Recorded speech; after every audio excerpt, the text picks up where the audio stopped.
Welcome back. Very excited to have a different looking Canik box here with us today. That's because this is the TP9 Elite Combat.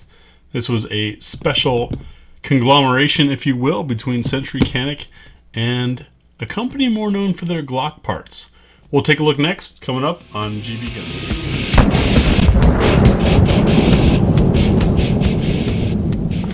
So, a brand you might not have ever suspected of being involved with Canik before, Salient Arms, partnered with Century and Canik in producing this gun, and it's got quite a few things that are different, making this pretty much the ultimate of the TP9 guns. So you can see it comes with a holster. More on this in a bit. Want to do our standard going through the box first. Got this nice bicolor cutout foam case. You can see that we have an additional back strap here. Looks like it's slightly larger than the one that came on the gun. We can take a look at how that fits in a bit. Some extra spaces here. We have the plates for different optics. If I can dig in there and get one out, they're nice and snug. You can see they're numbered very clearly. Got some threaded inserts into the piece. That helps keep this piece made of lightweight material, but the threads nice and strong as they need to be. We've got our speed loader, our pistol lock, 15 round mag. The gun itself came with an 18 rounder. We'll get to that. And then in this nice little case here, I think this is a pretty cool addition, if you will, for all of your smaller parts. And those parts include the screws you need for attaching the reflex sight plates. We've also got that charging handle that threads into the side, a pin for driving out the backstrap, and different magazine release sizes, all in one nice little case, as well as replacement fiber optic pieces for your front sight posts in a pink or a green. I actually haven't really taken a look at this gun yet. I'm excited to see what it looks like. I'm really discovering these things as you guys see it. We'll take a look at what comes up top. Behind the divider, we have registration, assembly and disassembly in nice big clear pictures, making this about as easy as it could be. Some information about the threads on the barrel, because yes, it's a threaded barrel. And we've got our sales bits and everything. We've got a wrench, cleaning rod, soft brush, the back to the holster, which you can see has adjustable points, so you can set it at any cant that you want. And this manual made specifically for this version of the gun. Let's get all of this stuff out of the way and get to the exciting part and take a look at the gun. Thanks to the wonders of not recording the whole time, I was able to remove the sticker that Canik or Canik puts over to protect the finish on this labeling, as well as the chamber flag and all the stuff that gets wrapped around the gun. So here it is, and that Glock company that you might know about is Salient. Salient Arms partnered for the barrel, the trigger, and the magwell on this. First things first, we'll try to keep some order to this. I'm pretty excited about this gun. This is pretty much the direct response to the PPQ Q5 match, but in Canik form. We'll check for mag release or eject. We got a little bit of kick out there. Now this mag might be a bit heavier because it does have that aluminum base plate taking the capacity up to 18 rounds on this thing, which is pretty awesome. Of course, the chamber is clear. We had an indicator there that would have popped up had there been a round in the chamber. Nice way for, in competition world, to be able to see very quickly if your gun is loaded or not. Let's start at the front. We've got no wiggle between the front of the slide and the front of the dust cover. Notice we have this threaded barrel on here. Threads are on quite snug. That's probably why that wrench was included. We've got our front serrations, as we've come to expect. Fiber optic front sight, which is red. If you look at the sight picture there, I can get the camera to focus down on the end for you. Not quite, but We've got plenty of rail space for mounting lights, lasers, etc. A little bit of texturing on the front of the trigger guard. It's a nice memory point here for your finger. On the right side, it's the Made in Turkey label. For left side, thumb or a left-handed shooter using their trigger finger. We've got a texture point. Notice that flat trigger. Flat trigger with a very large safety bit. This is aluminum up front. And I got to show you this trigger travel because this is pretty exciting. I'm going to zoom in for this. So once again, check clear. Safety's out. We come to a wall. The trigger is vertical, you notice, perpendicular to the barrel. Back a little further.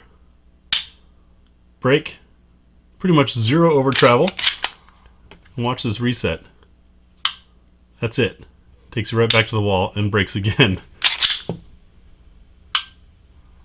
This is going to be a very fast gun for shooting controlled pairs or hammers.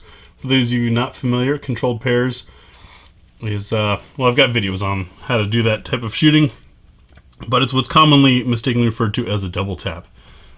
Continuing down the gun, we've got some nice progressive rated checkering on the front strap here.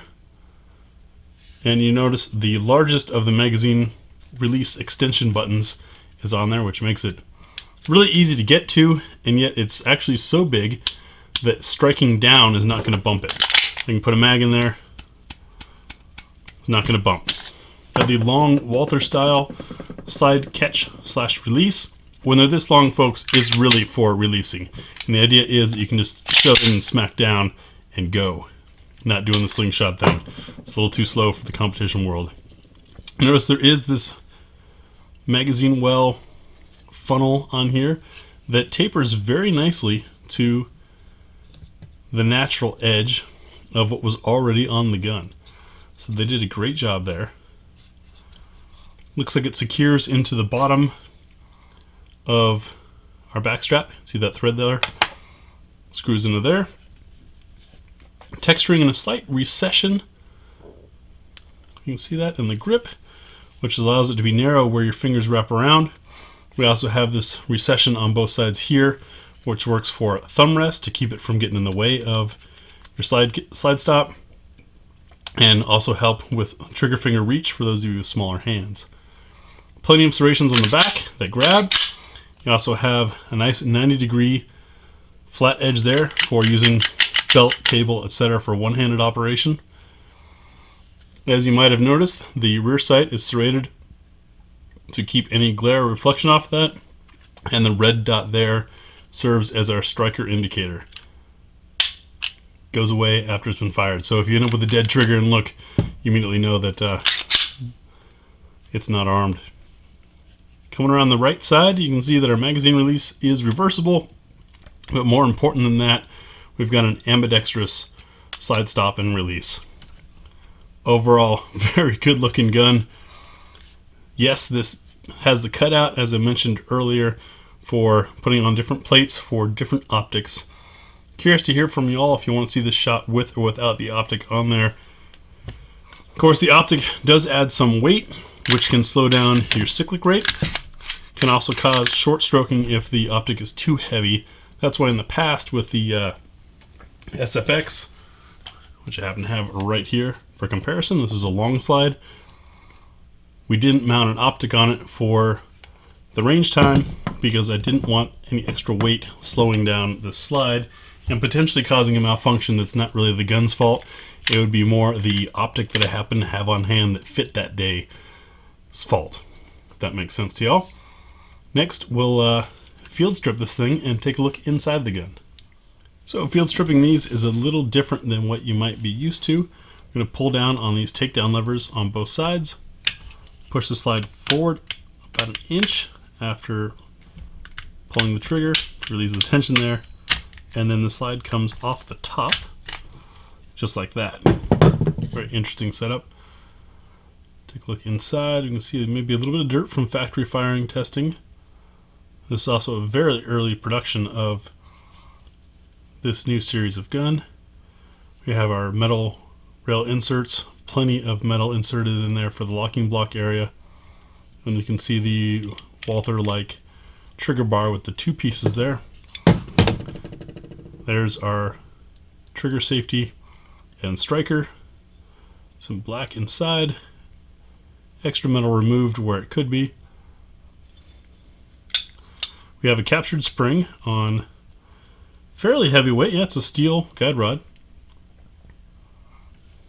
Multi-piece.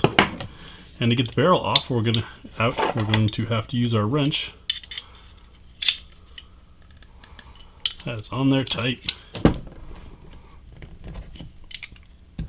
All right. I just threw the slide back on the frame so that I had some leverage, had something to hold on to while working that wrench. It was on there very snug, but came out just fine. Here's our barrel. This is also a Salient barrel. Notice a little bit of fluting there to reduce weight. And it's also got a bit of a target crown. We get the camera to focus on here for us. See that? Nice feature. See polished feed ramp. And it's obviously going to have full chamber support. You can see by that squared off edge. Just for the heck of it, to check, as always, keep things standardized. We'll take our nozzler match, drop it in there, and you can see that the support goes all the way around. There's your threading. It's labeled on the barrel. In case you ever have a question as far as adapters, it's a metric 13.5 by 1 left hand. I typically don't run suppressors on handguns. I do have a 9mm suppressor, but it is seized up with the tri-lug adapter that I needed for my Zenith. So until I can find a way to get that off, you shouldn't expect to see me running a suppressor on a pistol. Right after I told you it was left-handed, I forgot it was. Threads back on nicely knurled there for finger traction, and of course the flats for this wrench. Reassembling. Also slightly different than you might be accustomed to, unless you know these later TP9 series very well. We're going to line up these rail points with their respective home inside the slide. Put the slide on. Pull back and you're good to go. Quick function check. Fire, reset, fire, everything's good. Good looking gun. This Elite Combat version of the TP9 series is certainly the gun nerds version of a TP9, if you will. You've got the salient parts already on there, threaded for suppressor, rail space for lights or lasers, flat trigger with an aluminum dongle in it. Feels like the sides of the trigger might be plastic. And then we have our magazine well, which also, even if you didn't need the magazine well for aiming a mag in, say for example you've got plenty of practice, it does add that little bit of safety room for larger handed folk like myself to keep my pinky finger from getting in the way. Notice that spreads things out there, makes it so that I can shove this in without any risk of biting my finger off. I used to have that problem a lot with Glock 19s. What do you all think? We'll get this out and of course do our what's for dinner test as expected, and maybe do some comparisons against some of the other TP9s in the family. The ones that I have on hand are the DA model, of course the SFX long slide, and the SF Elite, which is the single action only. Curious, I know a lot of the Canik fans are hardcore Canik fans, and for good reason. They're great guns, a great Walther alternative, and are really becoming their own gun. They've really changed a lot over the years to become their own deal with their own unique features, and certainly a lot of fun to shoot. I'm looking forward to getting this out and seeing how it does with our What's for Dinner, and also getting Maddie's opinion. She hasn't shot any of the TP9s before, so I think a roundup might be in order. Let me know what your thoughts are in the comments below, and we'll see you on the range.